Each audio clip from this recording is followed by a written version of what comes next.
Apprenez à vous dire merci avant de dire merci à Dieu. Je répète, apprenez à vous dire merci à vous-même d'abord, dans un premier temps, avant de dire merci à Dieu. Le but de cette vidéo n'est pas de vous dire d'arrêter de dire merci à Dieu, d'arrêter de remercier Dieu, d'arrêter de le louer, ce genre de choses-là. Non. Que vous priez Jésus, Allah, Bouddha, les ancêtres même, si vous voulez. Le but de cette vidéo n'est pas de vous dire de ne pas les remercier. C'est important de le faire. Vous devez les remercier correctement. Mais la première personne que vous devez remercier, c'est vous-même. Et je vous explique pourquoi. Parce que quand quelque chose de bien arrive dans votre vie, c'est principalement parce que vous avez fait des efforts. Quand vous réussissez à faire quelque chose dans votre vie, c'est d'abord le résultat de 95% d'efforts. Je dirais même 98% d'efforts, de sacrifices, de travail acharné, de résilience, de persévérance. Plein de choses que vous avez mis de côté. La patience que vous avez eue. Le fait d'avoir pris sur vous. Ce sont ces 95% ou je dirais même 98% d'efforts que vous avez fait dans un premier temps. Ensuite, le 2% de votre divinité. Certains vont appeler ça la chance, certains vont appeler ça la bénédiction, certains vont appeler ça le doigt. Que vous réussissez à faire quelque chose.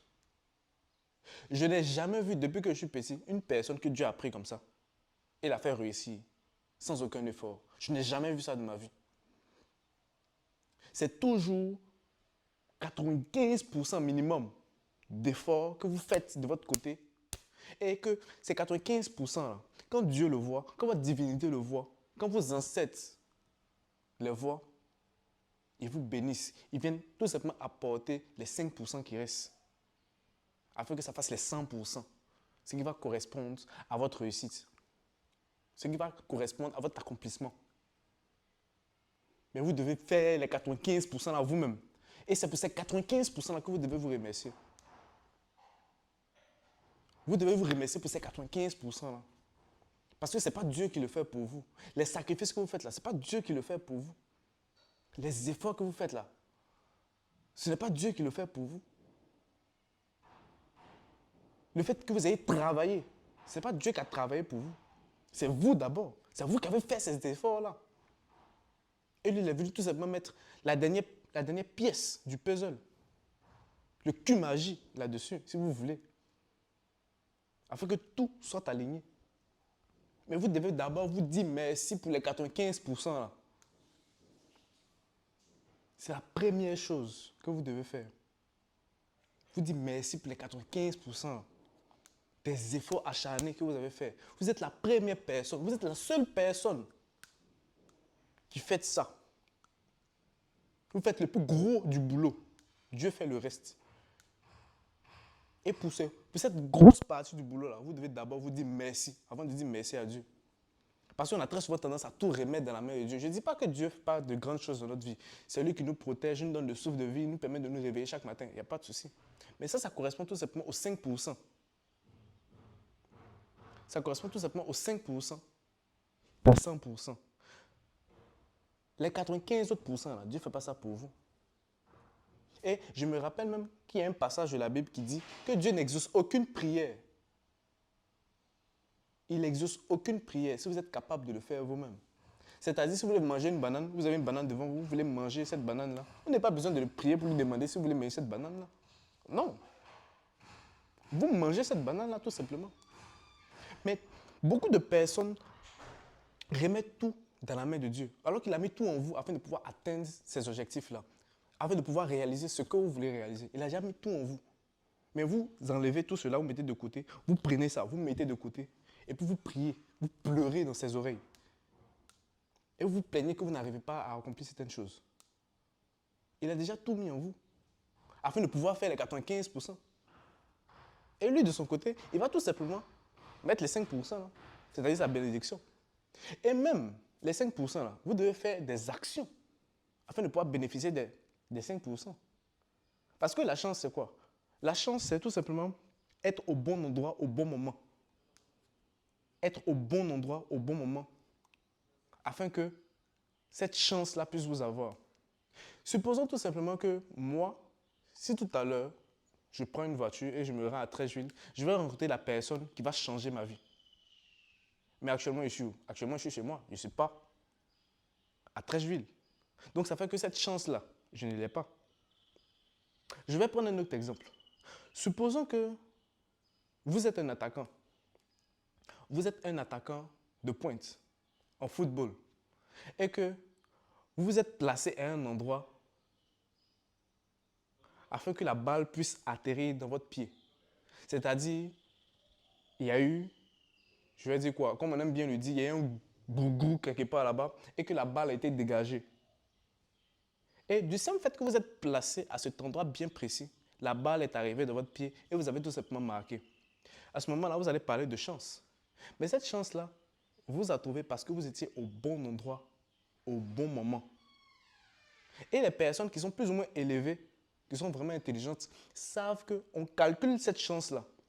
On la calcule, on fait des prédictions, on fait des probabilités afin de savoir où est-ce que cette chance-là, où est l'endroit où il y a le plus de chances afin que je puisse atteindre mon objectif.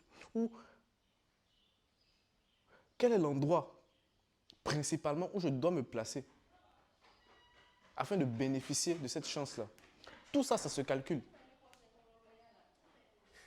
Et même les 5% de Dieu, là, vous devez faire des actions afin de pouvoir bénéficier de ces 5%. En plus des 95% d'efforts que vous devez faire. Là. Je ne sais pas si vous comprenez. Donc, vous devez mettre ça dans votre tête. Remerciez-vous d'abord, avant de remercier quelconque entité divine. Remerciez-vous d'abord pour tous ces efforts, pour tout ce travail. Parce que personne ne va le faire pour vous. Vous êtes la seule personne à le faire. Et laissez-moi vous rappeler une chose, c'est que Dieu ne connaît pas l'échec. Hein. Dieu ne connaît pas la galère. Il ne connaît pas la faim. Il ne connaît pas la soif. Il ne connaît pas la misère. Il ne connaît pas tout ce que vous traversez. Cette souffrance que vous avez là, Dieu, il ne la connaît pas. Hein. Que vous ayez réussi ou pas, est-ce que ça va enlever quelque chose à Dieu? Ça ne va rien lui enlever. Si Dieu ne vous a pas aidé, ne vous a pas donné les 5%, là, vous pensez que Dieu ne va plus être Dieu, quoi? Non. Ça ne va rien changer. Le monde va continuer comme il est. Il va continuer sa route. Les gens vont toujours être heureux dans leur vie. Il y aura de nouvelles avancées technologiques. La vie va devenir mieux, va devenir meilleure après votre mort. Après que vous ayez échoué. Ça ne va rien enlever à Dieu. Donc, pour ces 95% d'efforts que vous faites chaque jour et vous attendez la bénédiction du divin, remerciez-vous d'abord pour ça.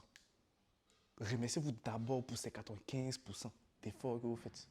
Les 5%, là, essayez d'anticiper le meilleur ou de la meilleure manière possible afin de pouvoir bénéficier de ces 5% là et bénéficier de votre réussite. Parce que vous ayez réussi, que vous n'ayez pas réussi, si vous voulez, Dieu reste Dieu. Il ne va jamais changer. Il reste du tout puissant. Peu importe ce qui se passe, il reste Dieu.